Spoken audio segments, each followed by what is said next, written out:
experience, ensure it's a much faster transaction for customers. We're providing enhanced user experience and so on. And where does all of this happen? And the one thing that I keep talking about is we have to always have an architecture-first view of the world. And that's not just about how we build out software, it's about how we plan for data. We talk about resilience at, 6 nines, 7 nines that we want to talk about, which is 99.999%, right? And all of that really starts at the drawing board, where we're thinking about how systems need to be and how systems need to be designed. So for me, I think from that standpoint, it's really, really important that we think and talk about architectures, whether we're talking about resiliency or whatever else. Modernization, I think, is the watchword across every organization of ours today. It doesn't have to be Lloyd's, but every other financial company, or you go to the retail sector, go to healthcare, whoever is always talking about modernizing systems, moving away from monoliths, building a microservices-based architecture, working on data to provide better personalized experiences, and so on, right? And to me, all of this really starts at that drawing board. So it's not just about, splitting a monolith or breaking a monolith and having 11 microservices, 12 microservices, 20, whatever those are. But it's really about thinking what's the optimal size of that architecture that you need to have. Is 11 the optimal size? How are these microservices talking to each other? How is the latency going to be in the system? How is that customer experience going to be as you have more and more? Again, the second is what? Move to the cloud, whether it is AWS, Azure, or GCP, right? How is it that, how are you looking at moving your workloads to cloud? Again, what is the optimal way in which you do this? Because it's not just about moving everything that we have to clouds, which means you have a lot of rubbish that's sitting on your systems, and you're trying to move a lot of that on-prem stuff to cloud. But that's not what it is. I mean, at the end of the day, we're talking about making things cheaper for customers. And when you move things to cloud, however easy that might look like as we start, at the end of the day, you start getting your bills on usage of storage on cloud, right? And that's going to be substantial. So that's already going to break this myth of something getting cheaper for you. So I think it's really important as you work through this, whether it is for data or anything else. How are you moving things to cloud? Are you classifying data? Are you ensuring, Vijay in the room, he's done a lot of work around data classification, where you look at, warm, hot, cold data. Are you moving it to cheaper storage? Do you need to really move everything to cloud? And so on and so forth. So I think the fundamental, premise for all of us as we work building systems is architecture. And so I think this is really, really an important topic, right? We hear things like data mesh. We hear things like, a lot of these in terms of, so what I'm trying to call out really is, it's not just enough for software design. It's for how we're designing our data. It's about how we're designing on the cloud and so on and so forth. So I think the problem just goes, goes beyond a very, very simplistic definition. The other aspect I think that we need to look at, and today I hear a lot more about it than I ever heard, is sustainability, right? And we've done some analysis on, again, if you have more microservices, what is the optimal size of microservices that you need to have to look at reducing your overall carbon footprint as you're architecting systems. So I think it's just, there are many, many aspects to designing better software systems. And I don't want to take more of your time, but I think it's really important that we have this conversation. To me, this is really a conversation where there's going to be an industry premise and there's going to be an academic premise that we have. But I'd love that we have a lot more questions as we talk through this, because these are ever-evolving concepts, I would believe. And it's also not just about building software, right? It's also about testing software. Are we doing that right? I mean, how are we automating systems? How are we looking at, performance testing? How are we looking at you, Ravi?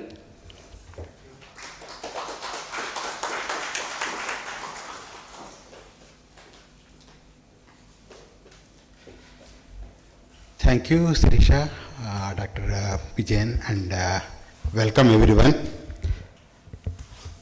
And yes, this is right after lunch.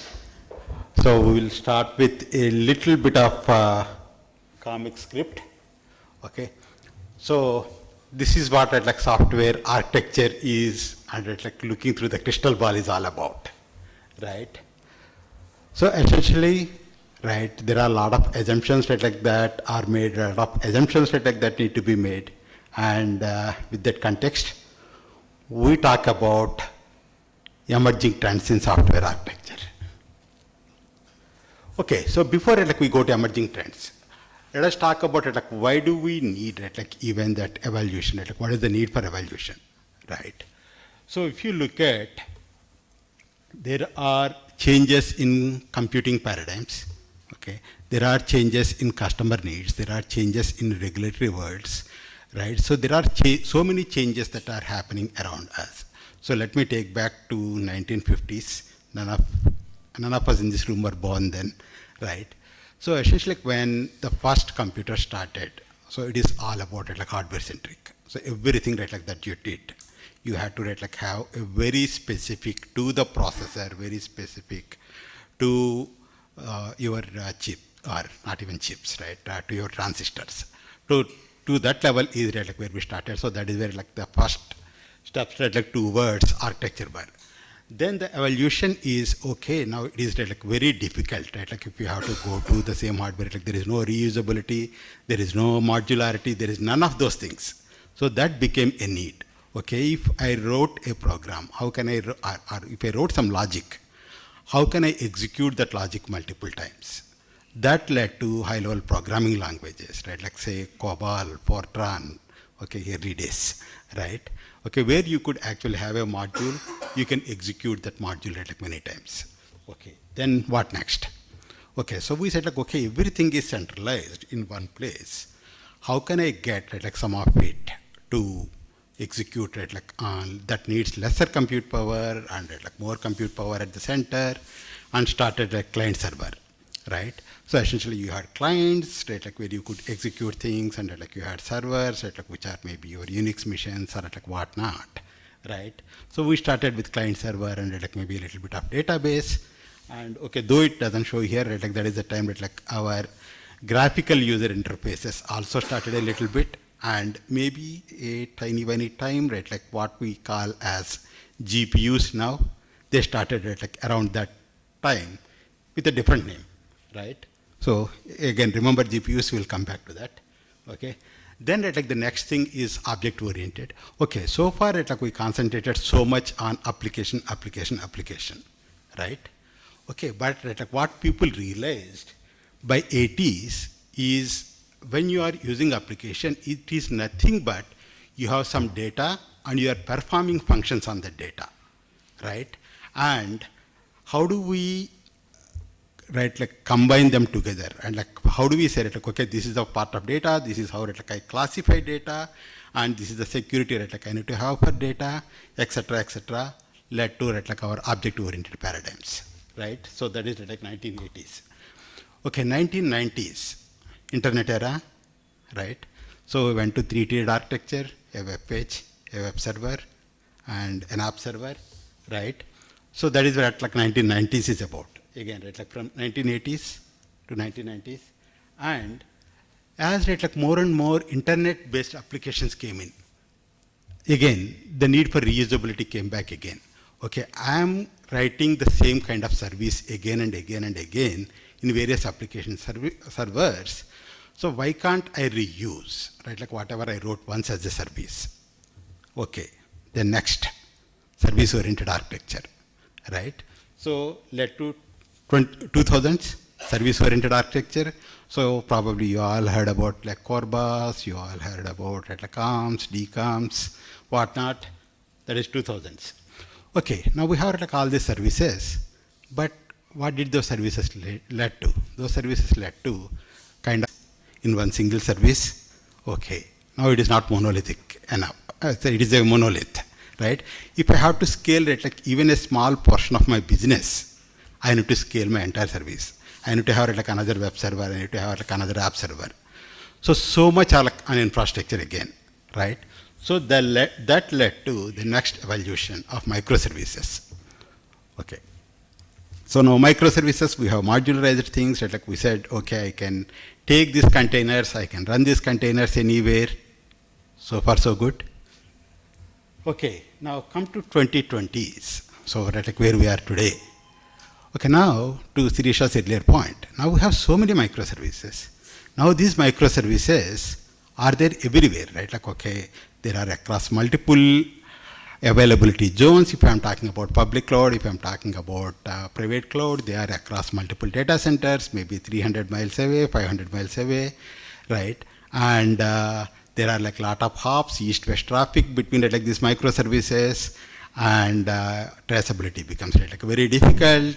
If say like I'm maintaining one data center, in the other data center a particular microservice goes away, where is my availability? So all the challenges of microservices started surfacing, right? So now that is what is leading to, right, like now what we call as data centric. So again, like I will go a little bit more in my next slides. Okay, so that is like part one. Part two, throughout this, right, like again starting at like 1970s, right, like when I spoke about before, right? So we also started looking at like data. Okay, so again, right, like with the GPUs came, okay, I need like data to be processed parallelly, right? So there is so much data that we are generating. So how do we process this data parallelly, right? So graphical processing units, though they started right, like for that need of having smoother graphical interface, people very quickly realized they are at a kind of matrices, right? So they can simultaneously process a lot of data, right? Like again, when you go to right, like your ML models, most of it is right, like data that you have like in your tensors, right, like your vectors, etc. So a lot of right, like that processing has come. Okay, that processing again, right, like in 2000s and 2010s led to like a lot of development in terms of ML models, in terms of AI. Now in 2000, again, right, like in addition to right, like where do I put my application? The other thing right, like that is coming together is all the advancements in AI. Now with that, right, like I can do predictive analytics, right, like I can do real-time analytics. I can now use those real-time analytics to control my applications, right? Like whether it is from a DevOps perspective or even from a business usage perspective, right? Like I can use those, right? Right, like more and more of data-centric architecture. Okay, so now let us again go back to the basics, right? So Sirisha spoke about faster, quicker, better, cheaper, and there are like two more, secure and sustainable, right? So this is right, like again, though right, like AWS came up with these well-architected principles, I think that like these have been industry standards right, like for a long time. God bless like AWS, they have come up and like they have documented these things, they have put right, like design principles right, like around this. But like when you look at operational excellence, this speaks about it like better, right? Okay, security talks about it like secure, reliability talks about better and it like better available, right? Performance efficiency talks about it like quicker, cost optimization, cheaper and sustainable, right? So these are the foundational pillars for architecture, and like these will remain. So whether we talk about it like 1950s, 60s, 70s, 80s, 90s, so throughout these have been like the foundational pillars, and with that like we go into what is going to be there for us in the bigger landscape of architecture, what is emerging, what is already there, what is like some innovative architectures like that are coming in. Okay, most of you, I think, like especially in the last years, you cannot read this, but like let me tell you, right, like there are 4 quadrants like that it is in. One is innovators. So essentially, the newest of the newest like that is coming in terms of software architecture. Second is early adopters. So again, at like some places like in industry, we are adapting like to these architectures. The others are early maturity and late maturity. So these have been there like for some time. Okay. So essentially, like when you look at innovators, you see about cell-based architecture. Okay. So again, when I was talking about like 2010s, we were talking about microservices. Okay. So some challenges that we spoke about microservices. Lot of east-west traffic. Lot of data like that needs to go between microservices. lot of challenges like in terms of reliability, in terms of what if like one microservice fails and like the other data service under maintenance? How do I communicate it like across availability zones, right? So all these things. So to address it like those things, now the newer paradigm in microservices is cell-based architecture. Okay. So what does cell-based architecture mean? So if I have, right, like say 5-6 microservices that very frequently talk to each other, rather than allowing those microservices to be anywhere, why don't we bring them together and form a cell of those microservices and then horizontally scale that cell? That cell could be your availability zone, that cell could be your data center, that cell, right, like even basing on your needs, could be a single node on a Kubernetes cluster, right? So that is how like cell-based architecture works. Okay, again, like I will go into a little bit more detail on cell-based architecture. So the next thing is privacy engineering. So this is essentially bringing security to the left. So how do we take care, again, right, like in most of the organizations, when we talk about security, I need to go to production tomorrow. I need to get a sign from my CSO. Okay, so that is how right, like the traditional way is.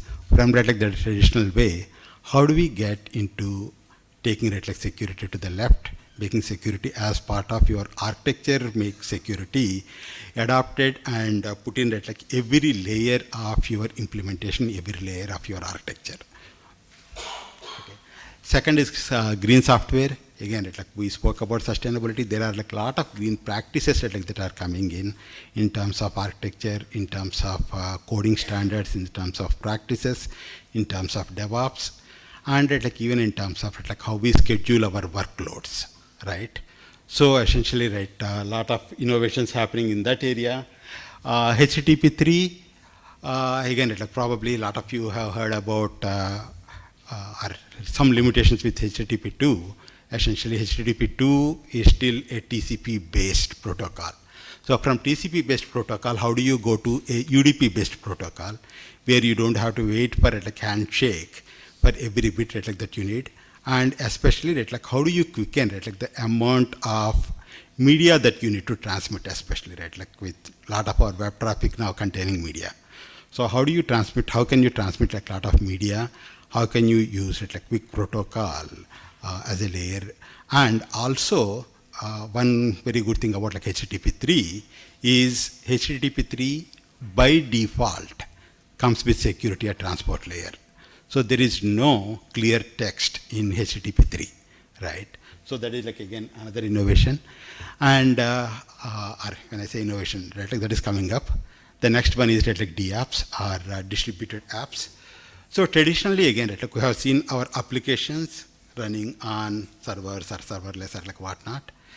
But like there is inherently they're associated with a company, with an organization or like whatnot. But like come DApps, these are applications that are hosted on a blockchain, right? So that is where essentially like you can take a blockchain like whether it be Ethereum, right, like for real estate, like for example. You can take like your entire like real estate records on a blockchain. You can have like n number of applications that are coded by different organizations, different people, like whatnot, and the contracts between like these multiple applications is using smart contracts. Again, right, like the entire digital evolution that we are talking about, like digital currencies or right, like digital economy that we are talking about, DApps are going to play a huge role, right, like in that. Right.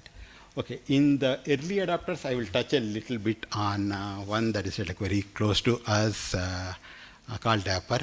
Okay. Let me actually take you there. Okay. So this is like distributed application runtime. So we spoke a lot about, right, like all of us are aware of NFRs, right? Non-functional requirements. Okay. So non-functional requirements, traditionally we said, okay, we'll take care of non-functional requirements once we go towards our performance testing or once we go towards our failure testing. Okay. Then slowly, right, like we move to the left. We said, okay, now they are part of right, like our Jira stories, and we start implementing them as Jira stories. But like, what if your non-functional requirements are already codified? Okay, what if, right, like you have an image or a container image of your non-functional requirements that you can just take and implement it, right, like across, right, like your applications, right? So with that, this Dapper framework, right, like came into picture, the Dapper architecture, right, like came into picture. The whole idea with Dapper is your cross-cutting concerns can become part of your runtime, right? So they are, right, like no more your design time, no more your development time. They are actually part of your runtime. Okay, so whether you look at security in terms of your passwords or like retrieving passwords, your database connection pooling, or if you look at your resiliency patterns, your failures, and like how do you go from your primary to backup, backup to primary, all those things, right? So all of them can become part of your runtime, right? So these patterns are already codified, and like you can tune them, right, like to be codified, and that becomes, right, like part of your runtime. So that is, right, like Dapper framework, becoming, right, like very, very popular, right, like nowadays. Okay, coming to cell-based architecture, like as I said, like I'll go into a little bit more details. So this cell-based architecture, right, reduces the number of the amount of data that needs to move from, right, like one data center to another data center, reducing your network traffic, the number of hops that are needed between your microservice, one microservice to another microservice, because you are confining them to either, right, like a node or an availability zone, right? So this is, right, like another architecture that is getting, right, like very, very popular, right, like in industry. Okay, so we spoke about a little bit about what is now and what is coming up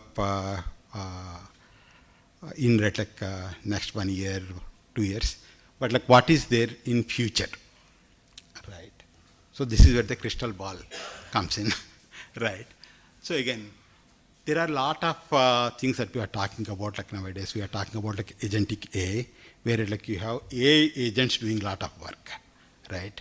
So AI agents, like in terms of, say, right, like your autonomous cars, or right, like even your virtual agents, right, like sitting in financial institutions or at the call centers, okay, your smart cities, right, like you have AI agents, right, like sitting everywhere, right? So AI agents, it is like one concept. The second concept is, right, like sustainability. Countries have sustainability goals, right, like where they need to be carbon neutral by 2035 to 2040, right? So there are, right, like various compulsions or various agreements, right, like by countries itself, right? So sustainability will come into forefront a lot more than, right, like what we are seeing today. Then, right, like quantum computing. How many of you heard about, like Willow? Almost good amount, right, like from the last 2 days, Willow chip from Google, right?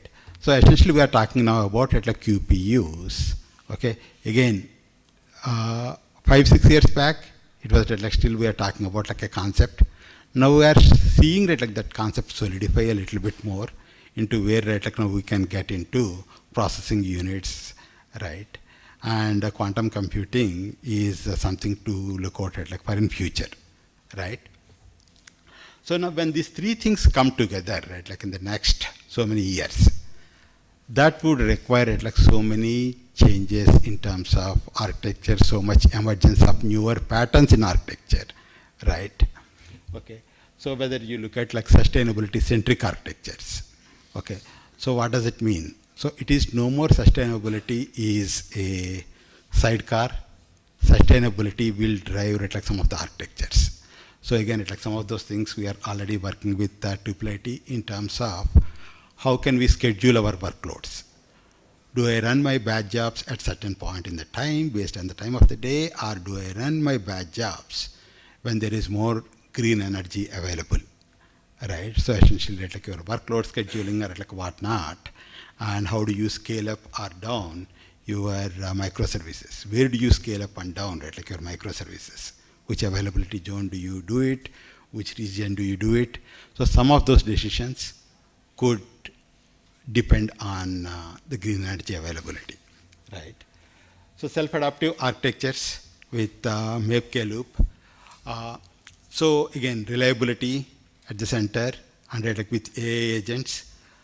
MAPE is essentially your measure, analyze, plan, and execute, and knowledge. So essentially, so all these like in sequence, and then it goes back into a loop. So essentially, when you are running your software system, okay, one of the things like one of the nirvana states for a lot of us in software is how can your software self-heal, right? So this MAPK loop can take us like closer to that self-healing. Okay, so how can you have like your systems self-heal? How can your systems have self-correct? And also in some cases like self-tune to the volume that is out there and like etc. Right? So the MAPK loop it like is another self-adaptive architecture that is coming in.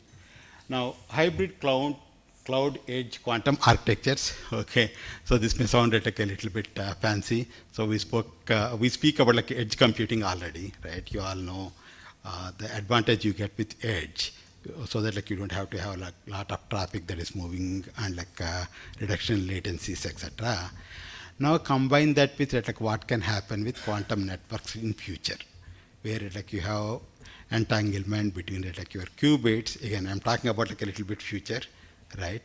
Okay, where your transfers are instantaneous, they don't take like a lot of time, right? So that could be a new paradigm, right? Like what this combination can bring in, right? So again, lot of things here, right? But like what future holds for us, like in terms of architecture, is very, very, very interesting with things that are happening in AI, quantum, and sustainability, and right, like adding right, like on top of that, what is happening like in terms of our changes like in programming languages and the efficiencies that are coming out like in programming languages too. So with that, Professor.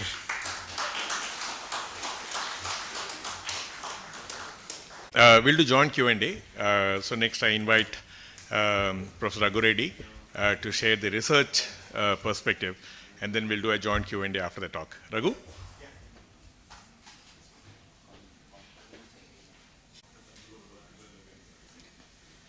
Okay. I'm sure I don't need this. I'm an academic. I should be able to shout. Right? So you can give me the last, or should I use this? Just turn it at second. Okay. A little bit, yeah, as you're walking and talking. Okay. Yeah, I'm not used to these podiums, right? It's very hard to stand in one place and actually speak for not even 10 minutes. Yeah, that will be better. Thank you.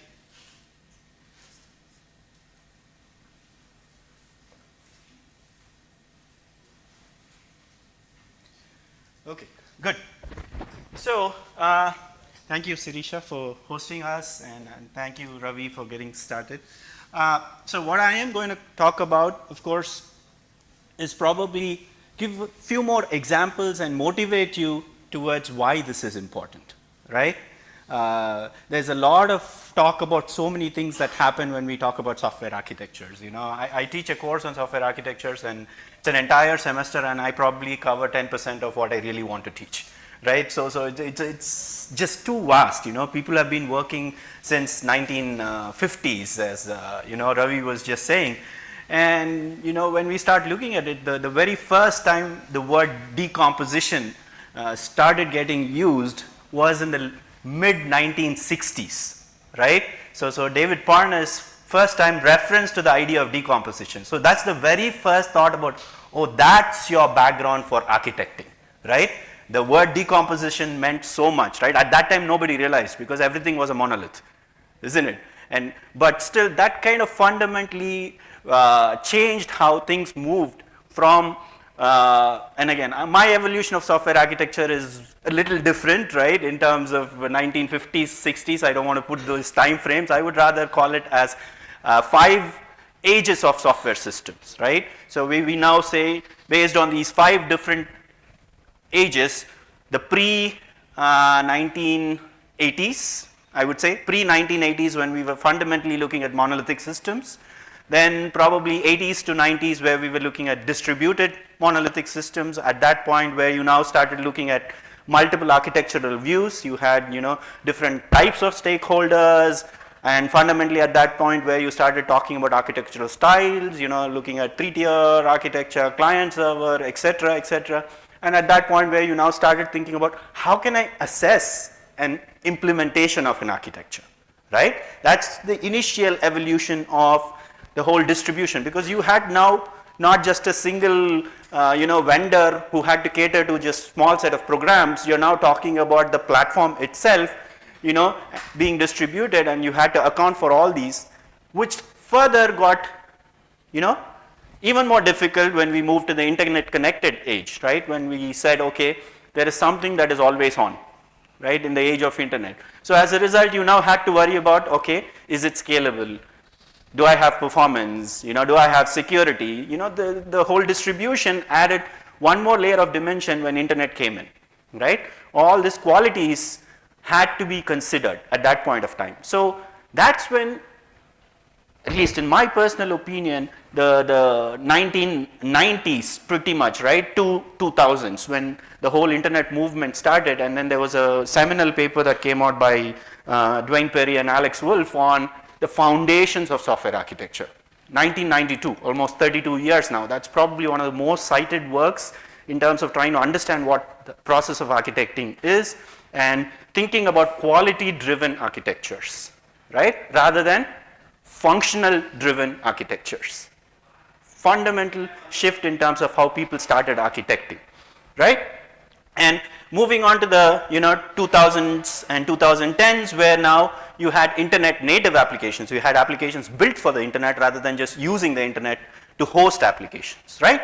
And then started this whole idea of, okay, I need to build something quickly. I need to evolve something quickly. So can I get it, as Sirisha was pointing out, can I get something out fast, right? How fast can I get things out? So as a result, I need to evolve quickly. My builds have to be rapid. My builds have to be reliable, isn't it? So, and, sorry. So the other thing was, on top of doing this, I do not want to incur any technical debt, because that's going to be a huge loss for my company, right? So that's a point that significantly started getting a push. So as a result, what happened was this entire evolution of architecture started becoming more and more agile, right? So if I now go around the room and say, how many of you would call yourself architects, right? I'm hoping everybody raises their hands, right? Because everybody is an architect. There's no more notion of, oops. So there is no more notion of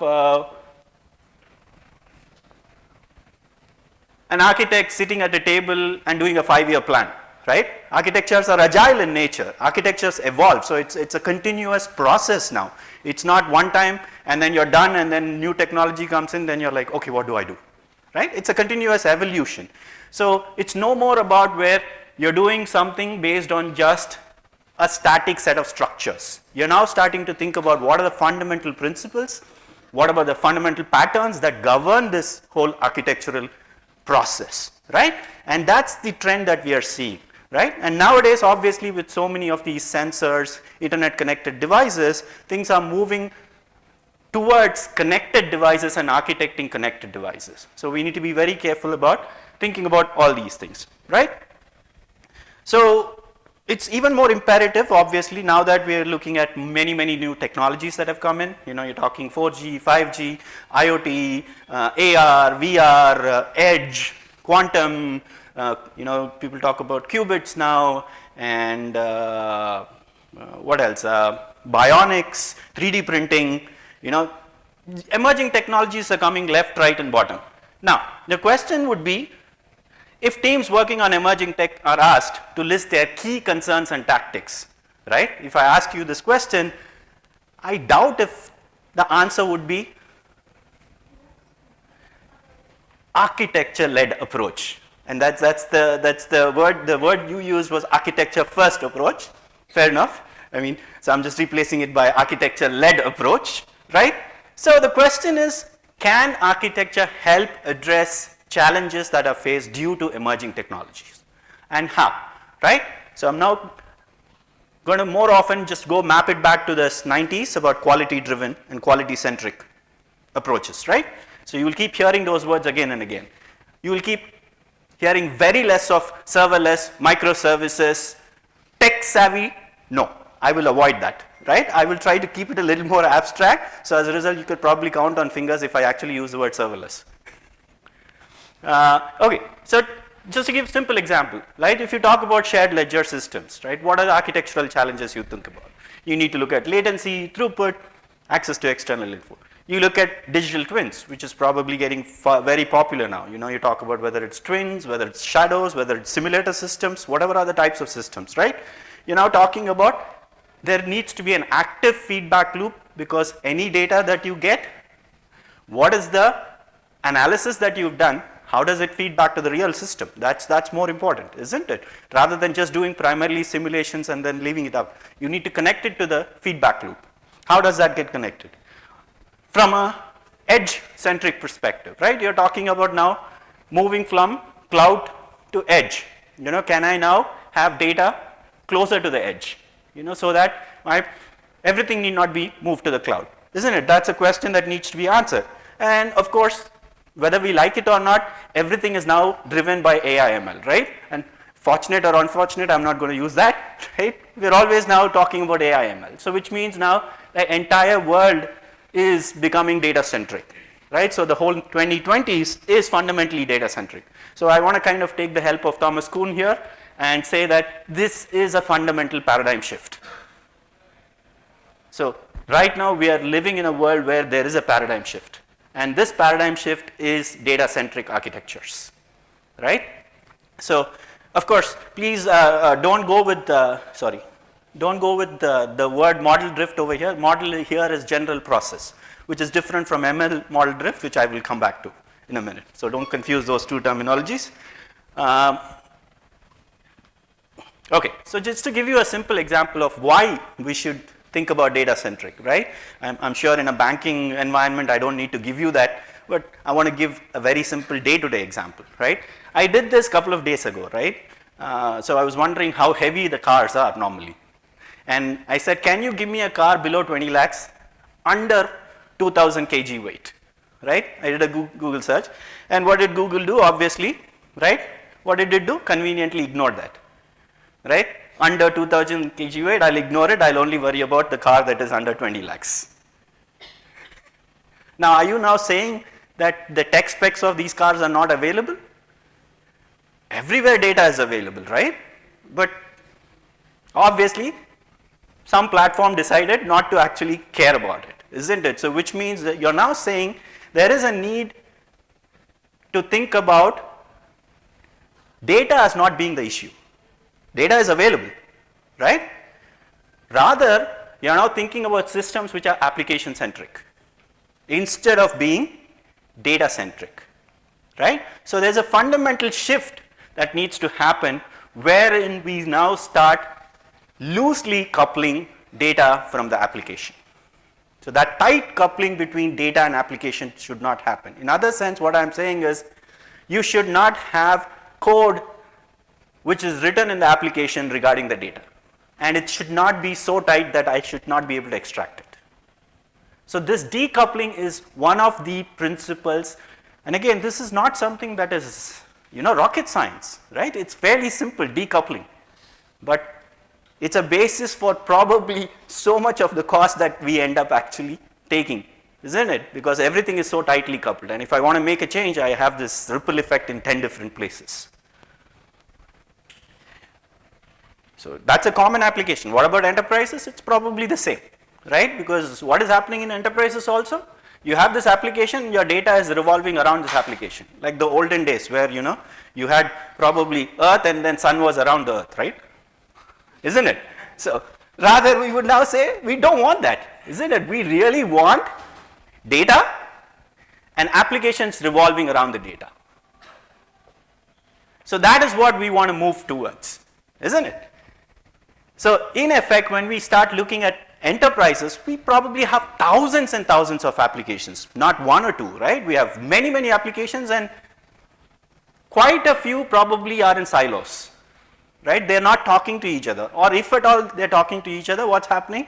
I now probably end up using data warehouses in case of structured data, data lakes in case of unstructured. Maybe I have specific applications I need to have common data sharing, then I'll write point-to-point interfaces, or of course, more convenient nowadays, everybody uses what I want to call as portholes, right?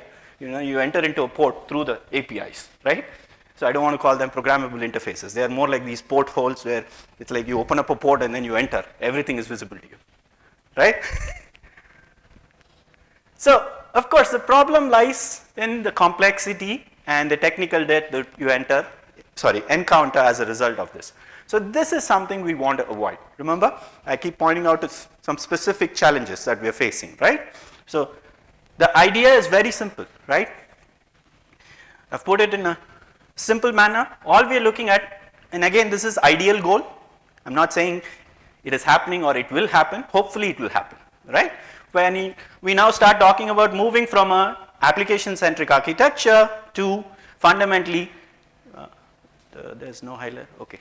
So we start moving into something like a enterprise, knowledge graph, which takes care of all this data, right? Now your data gets a bit more centralized, and this EKG, enterprise knowledge graphs, end up being commonly used by multiple applications, right? So there is a shift where now there are several consultancies, I'm sure, that exist to help enterprises move their data, which are in many fragments in many places, to probably something like a EKG. So what does that mean? This shift to data centric? It fundamentally means instead of now having one model per application, I'm now looking at probably one core model per enterprise, right? Or maybe even in future, one core model for many enterprises, right? In terms of, let's say, thousands and thousands of concepts per model and thousands of model, I'm now looking at fine-tuning it to say maybe a few hundred models, right? So there are all these different possible changes in terms of some of the characteristics that we are looking at. So in terms of multi-database queries, which probably are quite rare, of course it does happen, but that move to data-centric facilitates this whole idea of querying across different engines with a shared database. Now, the query that I originally would have asked, I would have probably gotten a more appropriate result if I had a data-centric architecture. So, how can it really help? I've listed down quite a few things. Let's just say a couple of things, right? Number one, for example, I can prevent data silos. So I now am kind of aggregating all my fragmented data sources and creating an enterprise knowledge graph, right? And this becomes my shared knowledge for the entire organization. That's one way. Let's look at another, for example. Now, I can look at data quality issues. How can I address these data quality issues? Because now I can have an automated assessment framework. Remember, whatever happens, okay, I do all this data-centric architecture, everything, all that is fine. But then ultimately, garbage in, garbage out, right? So which means unless and I have good quality data, I'm not actually going to have any meaningful insights gained out of it. So as a result, now can I build automated assessment frameworks over this specific EKGs that I have established, right? So I'm now trying to understand some automated frameworks that I can build on top of this to assess the data quality, right? Just some of the examples of the significant advantages that we stand to gain. Of course, as we do this, we have to be extremely careful, right? So as Peter Parker says, right? Or rather, should I say Peter Parker's dad says, right? So with great power comes great responsibility. So which means you need to be extremely careful, especially now that you're going to be dealing with data, which although we say we own it, it's technically not ours, right? So we need to be extremely careful with respect to all these data characteristics that we exhibit. Of course, when you're trying to build systems on top of it, you're now not only dealing with data quality, you're also dealing with the model quality that you probably try to build based on the data that you have. This model is an ML model that I'm talking about, right? So you're now trying to build specific models based on the data that you have. What infrastructure runs or is used to run that specific model, that also has to be of good quality. So these are three specific concerns that you have to be taking care of when you start looking at now building data-centric architectures, right? And broadly at this point of time, you can say, I'm going to reuse the word and say intelligent systems, right? Most of the time now everybody wants to look at the system as an intelligent system. So any intelligent system is now making use of data for that specific intelligence, right? So I need to look at data, model, infrastructure, all right? Of course, therein lies a problem, right? Because there's so much of data, right? So which means now inevitably I'm going to have so many features. When I have so many features, now I start looking at, okay, it places a significant load on how many parameters I end up using, right? How many hyperparameters I end up using, right? In effect, now I'm saying my number of parameters is probably also going to grow. So the model that I'm going to start building or training using that specific data is also getting bigger and bigger. If you look at it, right?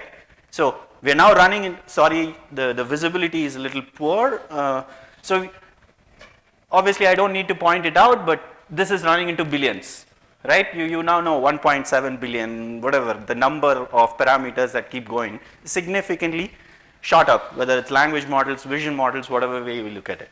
So when we start looking at models being really large, that also has a significant implication on the architecture of the entire system. So you're now starting to think about computational resources. Of course, you're starting to think about maintenance complexity, because larger models definitely add to the complexity. And now you're going to look at how do I version my models? How do I integrate? How do I retrain on a regular basis, right? Because as models start getting larger and larger, obviously the implication is going to be at some point that you tend to kind of overfit, right?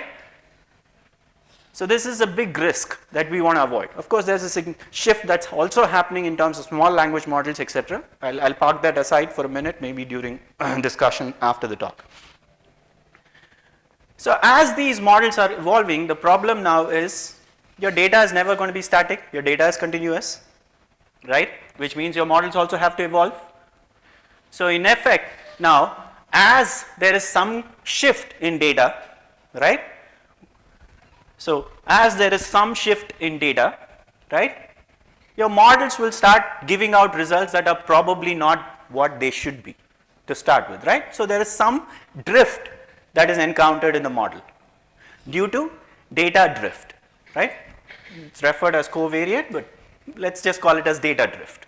Same way, what I used 10 years ago for computation of a specific, model output or outcome may not hold true anymore, right? The fundamental notion of the concepts that I use for training the specific model might not be the same way that I want currently. Pre-COVID, post-COVID, simple example, right? The parameters are fundamentally different, isn't it? Or the way I want to actually look at the specific implementation has to be different.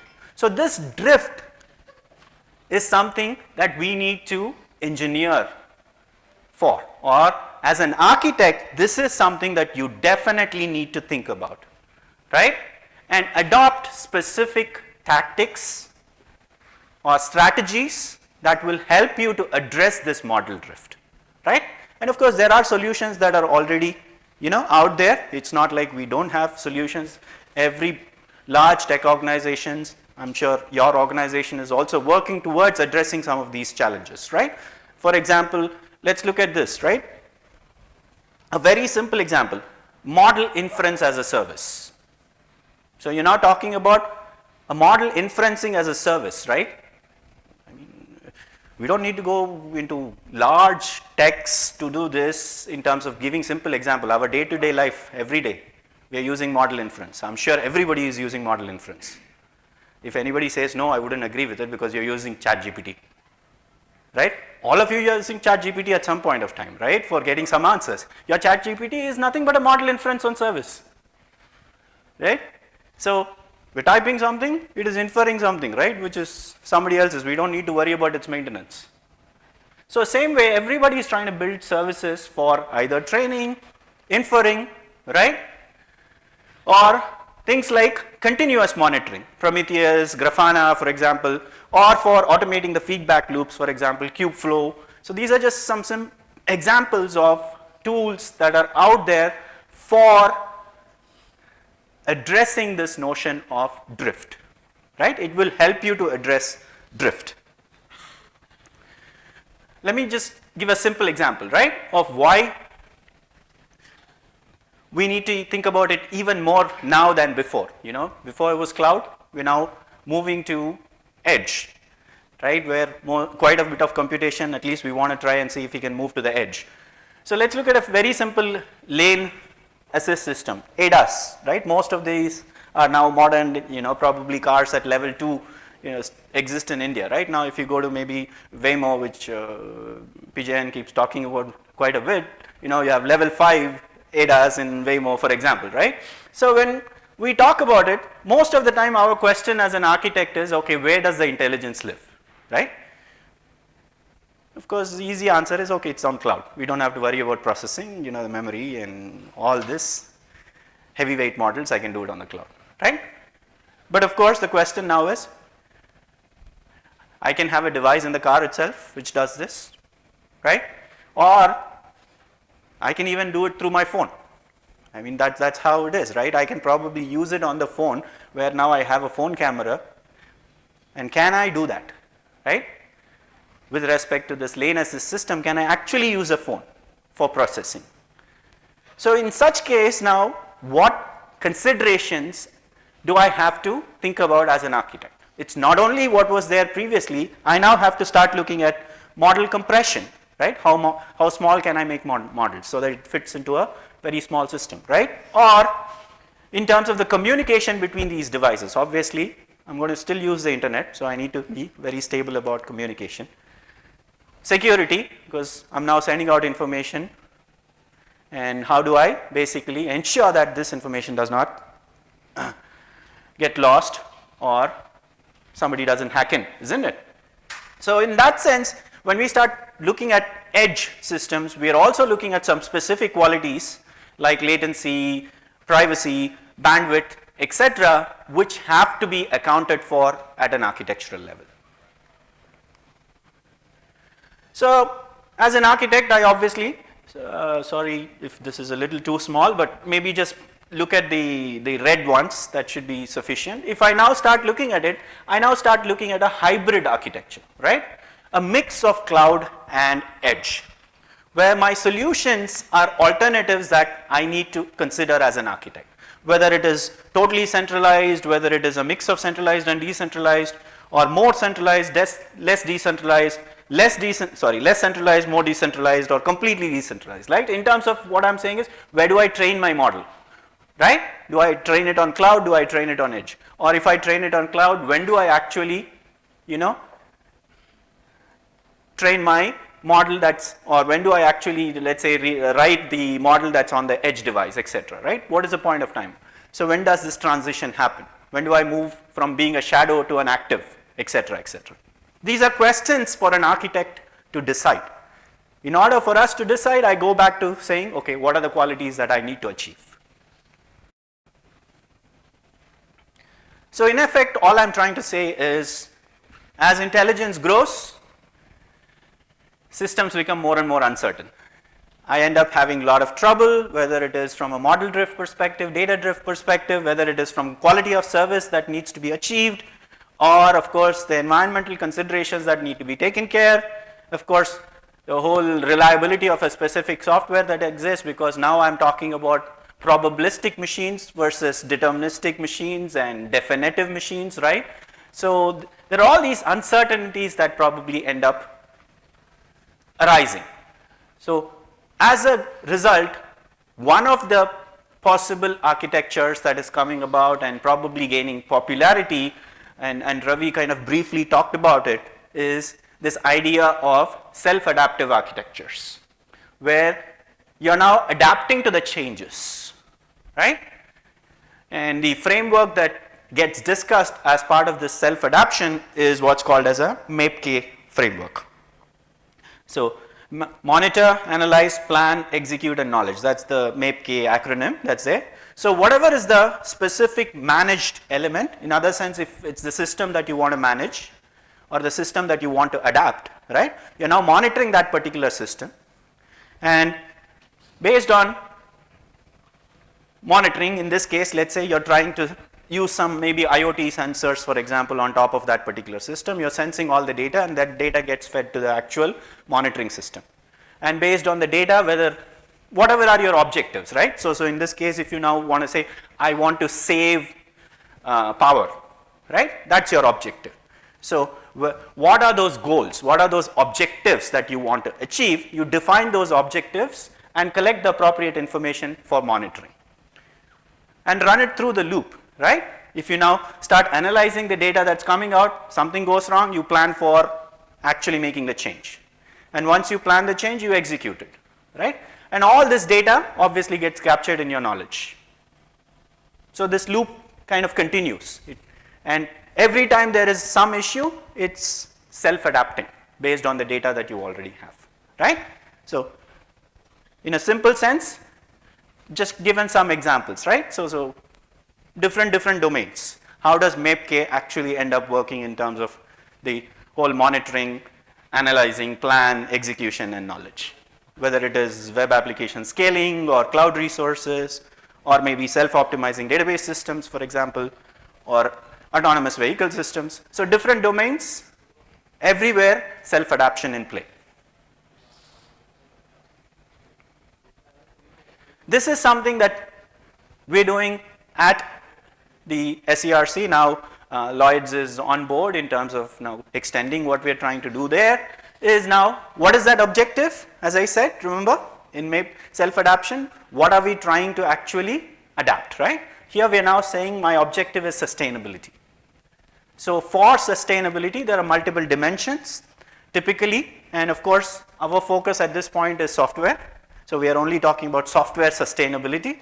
So when we talk about software sustainability from a technical perspective, environmental perspective, or social, economic, or an individual perspective, we are now saying that what we are interested in terms of what's being managed and how we actually capture data with respect to what's being managed. So at this point, there's a energy usage consumption data that we are trying to capture. So we now start capturing based on all the devices, or whether it is IoT devices or any other sensors that we have, we capture all this data, and we now start building a specific model to understand whether it is at a peak load or it is at a reduced load, etc. And based on whatever thresholds as an organization, you make a choice to sustain or adapt, right? So this is something that was published pretty recently. In fact, in a conference that we actually held here in Hyderabad. It's a conference called International Conference on Software Architecture, one of the topmost conferences in that area. So broadly speaking, if you now have to look at just some specific tactics or strategies that you have to think about when you are looking at sustainability, right? And this is just a very big table. What we are probably going to do is use some of these in the work that we are going to do. Okay, this is I'm not going to get into details of these, right? So one possible thing that I want to conclude with is this, right? So the way at least we look at what is the future of software architecture, right? Especially given this whole data centricity that has come in, is what we are probably going to see is less of structural design and more of adaptable design. Less, of course, everybody would agree, less of capital expenditure, more of operational expenditure, right? Less of certainty and more of probability. Less of manual coding, more of low code, no code platforms. Less of legacy systems. I'm hoping even banks would agree that. to that, right? And more of MEC or cloud edge continuum. When I say MEC, I'm talking about just multi-access edge computing, right? So you're trying to move data to the edge as much as possible. More of less of decisions and more of automated implementation based on policies, right? Last, of course, less of monoculture systems and more of heterogeneous polyglot systems. So this is the way at least I think things are going to change when you start looking at the architectures. And again, I'm not using a lot of jargons which are technical per se, it's a little more abstract. All right? So thank you. Be happy to take questions. Thank you, Raghu. Ravi, please join. Yeah, questions for both of them.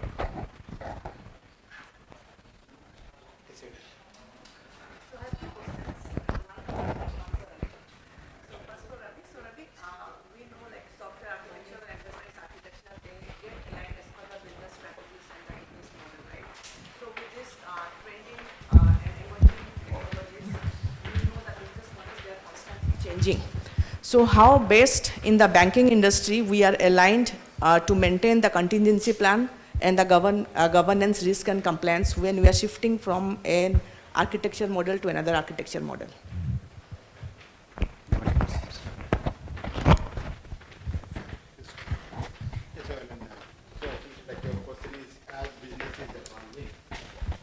We as architecture, software architecture and enterprise architecture would evolve, right? Yeah, so essentially like it is a continuous process, right? So architecture evaluation is a continuous process. So the way we look at like our tech strategy is aligned to your regulations, your environment, etc. Plus it is also aligned to what is your business strategy, right? So essentially, right, like your business strategy, your environment, your regulations, together, like they drive the tech strategy. So that is how, like we continuously keep looking at like our tech strategy, and every 6 months we actually come up with like an updated version of tech strategy that again like goes back into our architecture. Thank you, Ravi.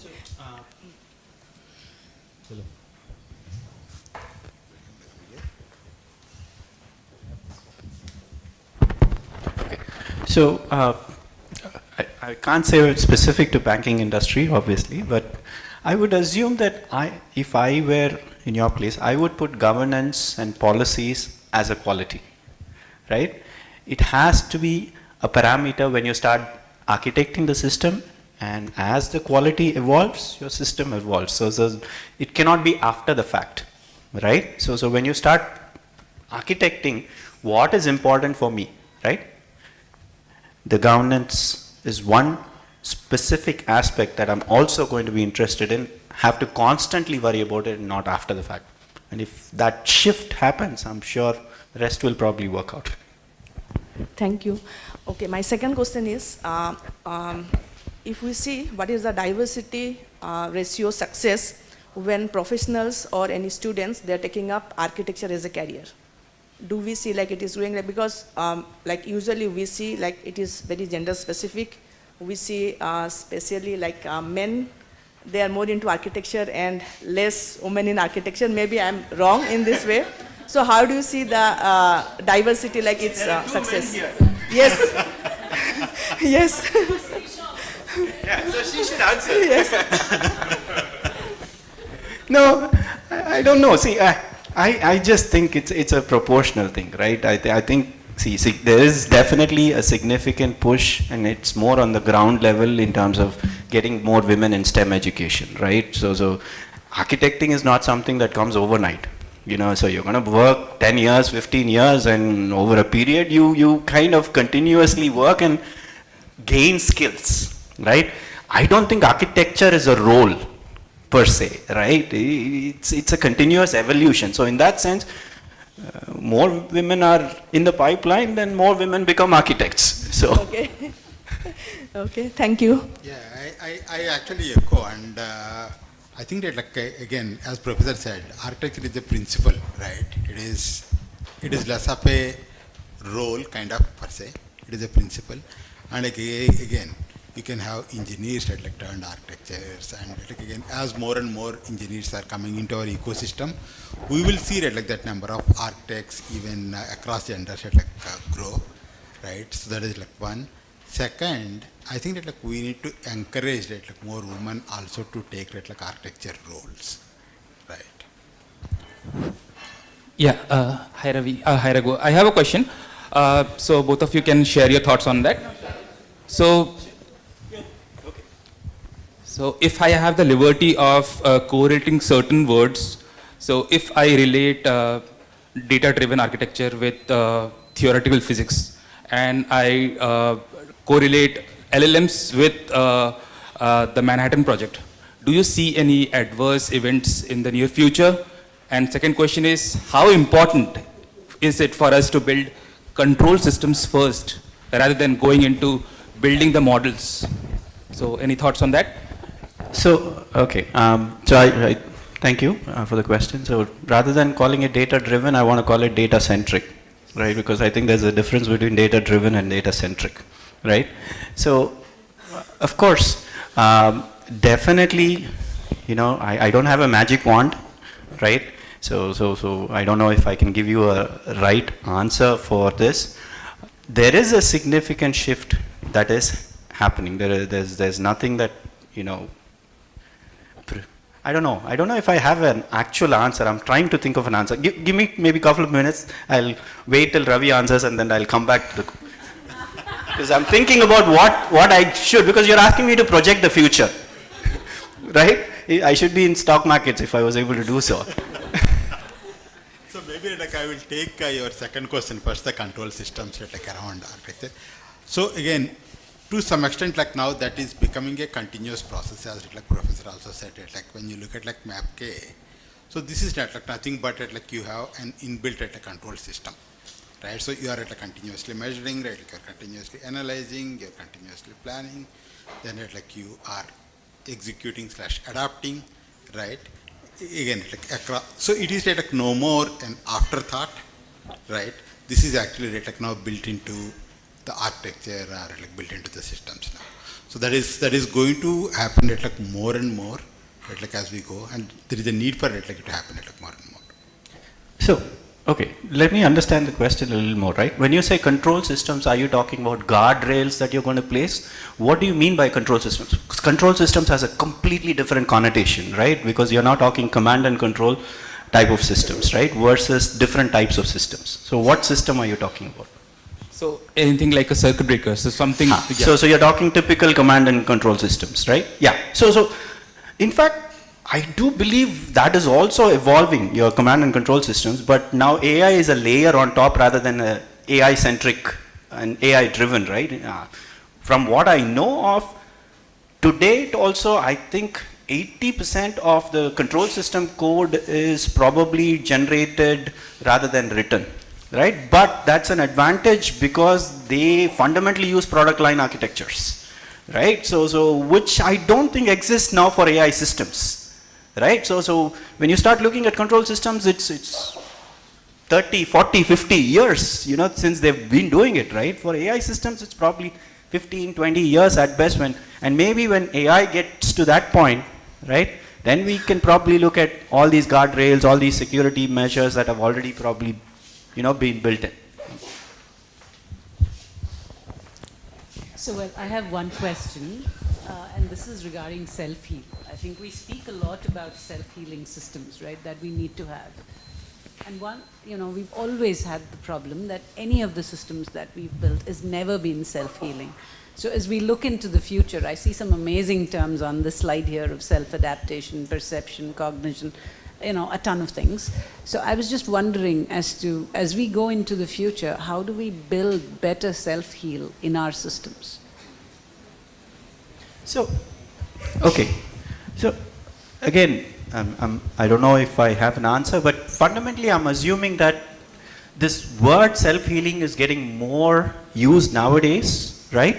But if I were to go back and say, okay, maybe 30 years ago, they were still rule-based systems, right? So when we look at AI systems, they were non-ML rule-based systems 30, 40 years ago, right? And all these systems are deterministic in some sense, and in case there is a problem, I just go back and look at the rule book and, ensure that the system actually moves forward, even if it's, at a lesser performance, etc., right? So now, can I capture this extensive and exhaustive set of rules of what I call as self-healing, right? It is just that the number of cuts or the discrete data points that I have are probably far too many for me to make such a rule book, right? So I'm assuming now I'm going to move in a probabilistic direction which will help me to address between this and this, I do this, right?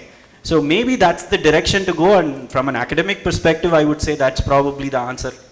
Actually, maybe you're right. Maybe, at the end of the day, we'd probably like to have very large data sets of, system behavior over time, and probably build an LLM, I guess, that is able to look at all these aspects of security, resiliency, and all other issues that we have. Because, I don't know, I'm just thinking aloud, but maybe that's probably the direction forward.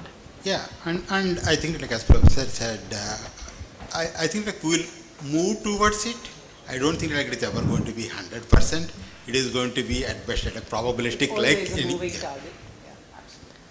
Raghu, question for you. Have you done any research on like how much data is unusable generally? Like, and we are using compute to like waste. This is the question. I will go the flip side, right?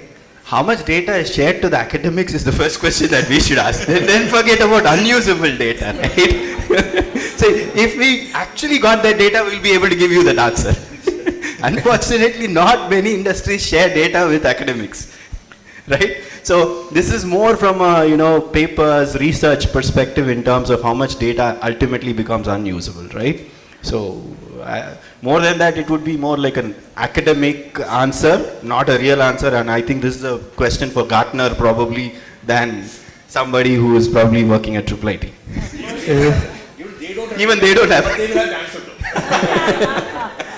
But I think from banks, right, almost 70% of our data is probably regulatory data that we actually keep for the 7-year period that we need to. I'm not sure, it's probably that 30% of the data that we really play around. And the second part is like for the outcome, like how is there probabilistic view on how biased the outcome is? I didn't get so. So let's say the data itself is, let's say, has some bias, and what is the probability of the outcome being biased? Definitely. I mean, these are I think pretty much a lot of what the ML people are doing research on, in terms of the quality characteristics, whether it's bias, whether it's fairness, etc. In fact, I remember our own MLL lab does quite a bit of work in terms of the impact of bias on the specific outcomes, right? I don't personally work in that area. I'm definitely sure there are algorithms and there are mechanisms, including game theoretic approaches that people are working on to kind of determine what is the impact of the input on the output. Yeah. So, we are going through the evolution of architectures, and the first step was the monolithic, where we had the big system, and then we had various stages, and finally we have the enterprise knowledge graph. Now I see that it's, yeah, we are aiming at. But that also I see as a huge big thing which has single point of failure or something. I was rather hoping we should have learned the lesson earlier. Every solution has 100 other problems. Yeah, I mean we are coming to the same thing, life is like a full circle kind of philosophy. If everything was solved, then we wouldn't have jobs. That's right. That's the whole point. No, it's okay. You have another question? Say it's beautifully crafted in very limited time, Ravi and Professor. So my question for the day is, as an engineer, I really like the concept of that ML inference as a service. So in that particular stream, if I want to become an architect, should I get deep dive and learn all the set of data scientist topics to assess the data drift And should I necessarily learn all the streams of knowledge to become an architect, or it's okay to just design a model? How is it? So, okay. So there is this new field that is emerging, right? I would like to believe so, which is called AI engineering, right? So the idea over there is now you want to think about AI for software engineering and software engineering for AI, Okay. right? So it's a mix of these two, and that is now being termed as AI engineering. So which means now how do you build systems which have AI, and now specifically if I say, ignore AI and say ML, right? How do you specifically build systems which are ML enabled, right? Whether it's part of the system or whether it's outside the system, right? Okay. And once you start looking at it from a system level perspective, then you're automatically on your way to becoming an architect. So this, I think I would say what you look at is looking at what's going to be in this AI engineering, whether it's statistics, whether it's math, whether it is linear algebra, whether it is, programming, etc., etc. All that becomes your foundation, absolutely. So a recommendation is like AI engineering would lead me to become an architect. Eventually, I think that's the way to go. AI engineering is probably the way to go. That's my personal thing. I mean, of course, Sure. PJN will probably have a different view. Got it. Thank you. Thank you.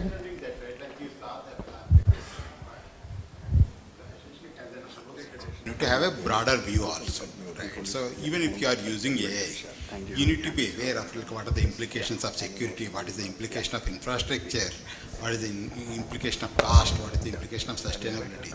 So essentially, right, like having that broader view, that takes you to that solution. So that broader view is also important for architect. So Ravi, Raghu, thank you so much. Very nice and engaging. I think it's a topic that everybody has keen interest in, and thank you so much, Ravi and Raghu. So please, yes. And so we do compile this into a dispatch, the 2 talks and few other topics, 4 to including the chair's note from her overseeing the topics and the curation process, and the 2 talks, and we get 1 or 2 other features as well. So there's a dispatch on the topic that's compiled every month, so it'll get published maybe in the 2 weeks or so. If you're interested, please check out the previous dispatches on the previous 5 editions we have. So we're looking forward to the next edition. Before we kind of continue the conversation about networking, invite Sirisha to just share her closing remarks.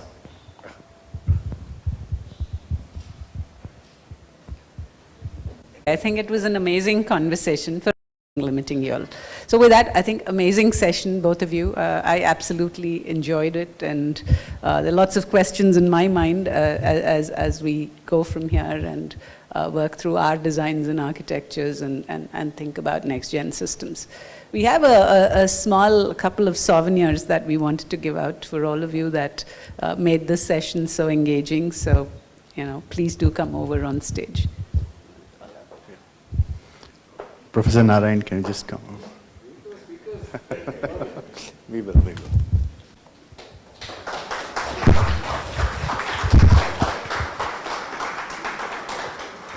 Professor Raghu.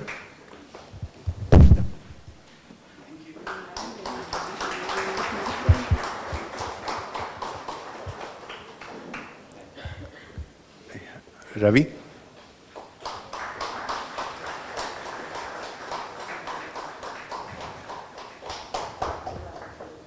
Yeah, last but not the least, Ramesh. Thank you for making it all happen. Thank you, Sirisha. Thank you so much. Thank you. Thank you. Thank you. So with that, we move on. Raghu? We can, yeah, we'll just do that. So we'll just move on to the networking. Would like to call out, I think there was a slide in the beginning, but I don't know if I didn't speak to it though. We do have an advisory council that helps us steer the series, a group of leaders that includes Alok is sitting here from Goldman Sachs, and we have somebody from Google, Microsoft, and few other companies like Bosch and such. And then also on the academic side, we have Professor Bhagwan Chaudhary from ISB. So it's a 7-member council that kind of just we curate, not much to do there, but we still felt since it's an industry academia, we need to get like to pick the right topics and such. So we have a small group. Would like to recognize Alok is here. Thanks Alok for giving the time for helping steer this. And so with that, maybe Raghu requested for a picture, so we'll take a picture. Ravi, Sirisha, Pijan, please come. Alok and Rajesh will just take one. Or with everybody? Yeah. Okay, we'll start in the front and everybody will take the picture. Please stand if you don't mind for the picture. We'll do a selfie and then we'll move to the networking. Thank you.